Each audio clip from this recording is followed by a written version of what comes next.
Ouvrez le banc.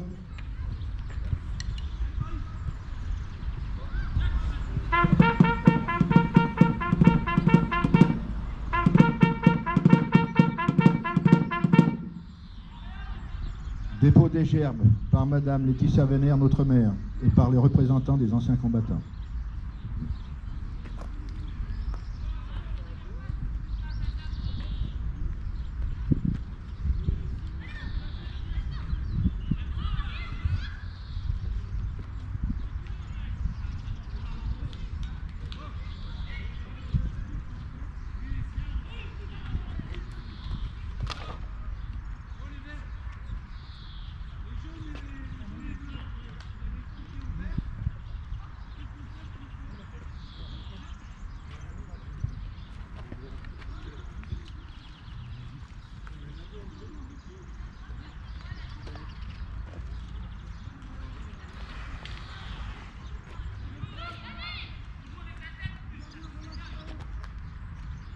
Aux morts.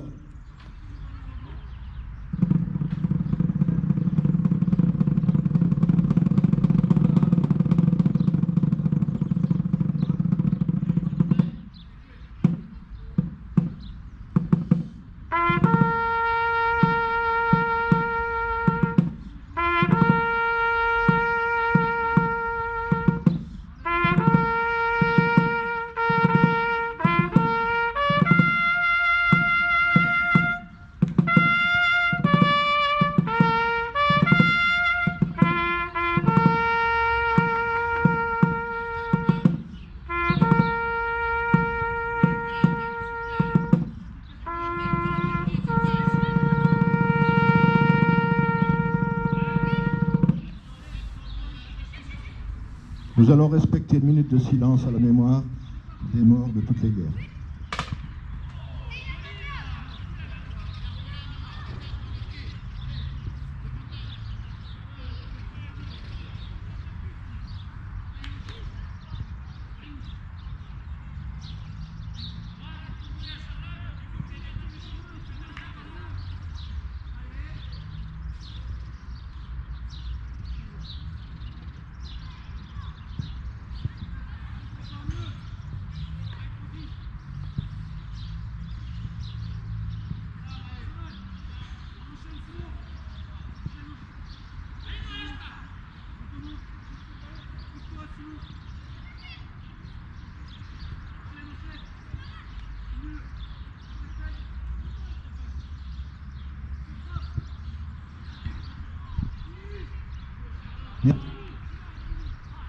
Marseillais.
Le salut des drapeaux.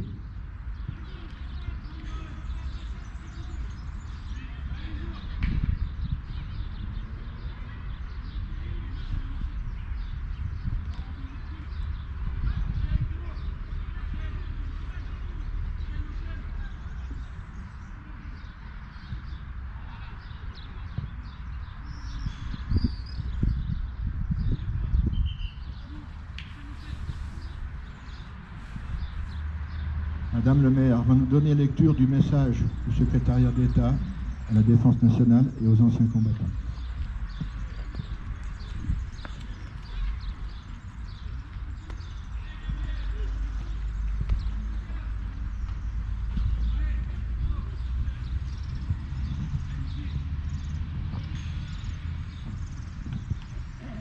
8 mai 1945. Par deux fois, l'Allemagne a signé sa capitulation sans condition. Pour l'Europe, la délivrance est là. La guerre est finie. Enfin, après tant de souffrances et de désolation, après tant d'espérance et de luttes acharnées, même les épreuves les plus douloureuses ont une fin. Même les tempêtes les plus dévastatrices s'achèvent. Une joie bouleversée emplit les cœurs. Les drapeaux ornent les fenêtres. Les embrassades se noient dans la liesse populaire. Derrière les larmes de joie, celles de la peine affleurent. Personne n'oublie les villes ruinées, les vies dévastées.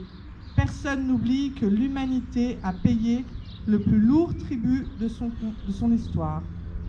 Notre monde en fut à jamais changé. La Seconde Guerre mondiale est une rupture pour notre civilisation qui se sait encore davantage fragile et mortelle.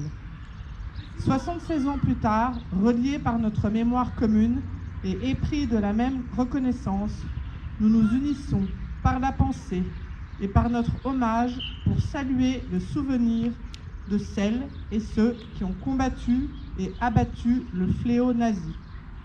Pour notre pays, rien ne fut simple. Ce combat prit de nombreux visages et la victoire mille chemins. Malgré les ardents soldats de Montcornet, d'Abbeville, des Alpes, de Saumur et tous ceux de 40, l'ombre de l'occupation, de la division, puis de la collaboration a jeté son voile obscur sur la France. Il y a 80 ans, en 1941, les flambeaux de la résistance brillaient déjà. Le flot du refus et de l'espérance montait, tandis que la répression forgeait son funeste souvenir à Châteaubriand, au camp de Souges ou au Mont-Valérien. La France libre recevait les ralliements des territoires ultramarins et poursuivait son inlassable épopée. Dans les sables de Koufra, elle nouait un pacte avec la victoire et par la voix du colonel Leclerc, regardait déjà vers Strasbourg. À l'instar d'Hubert Germain, dernier des compagnons de la Libération, ce fut toute une jeunesse ardente et résistante qui refusa la défaite et l'asservissement, qui refusa de servir les desseins de l'occupant. Tous, ils ont permis à la France de s'asseoir à la table des vainqueurs. Cela fut rendu possible par le combat acharné des armées françaises et des armées alliées, par les forces françaises libres qui jamais ne cessèrent la lutte, par le dévouement des résistants de l'intérieur, par chaque Française et Français qui a refusé l'abaissement de la France et la négation de ses valeurs. Notre gratitude demeure indéfectible. Entendons les mots de Malraux. Un monde sans espoir est irrespirable.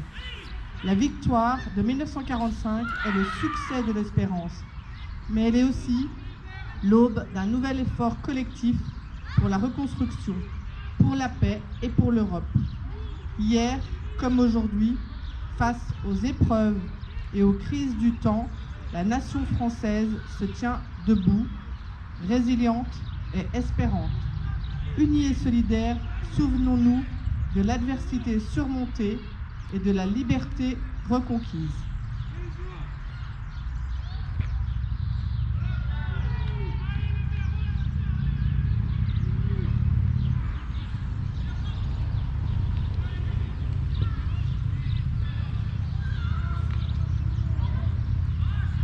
Fermez le banc.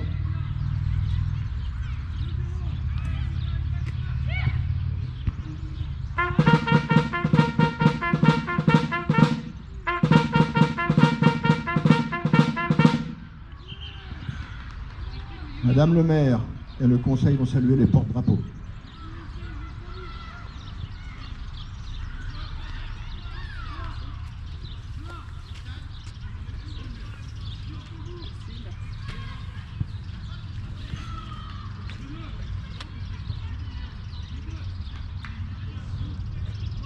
Gallo-Broge.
Madame le maire et le conseil vous remercient de votre présence.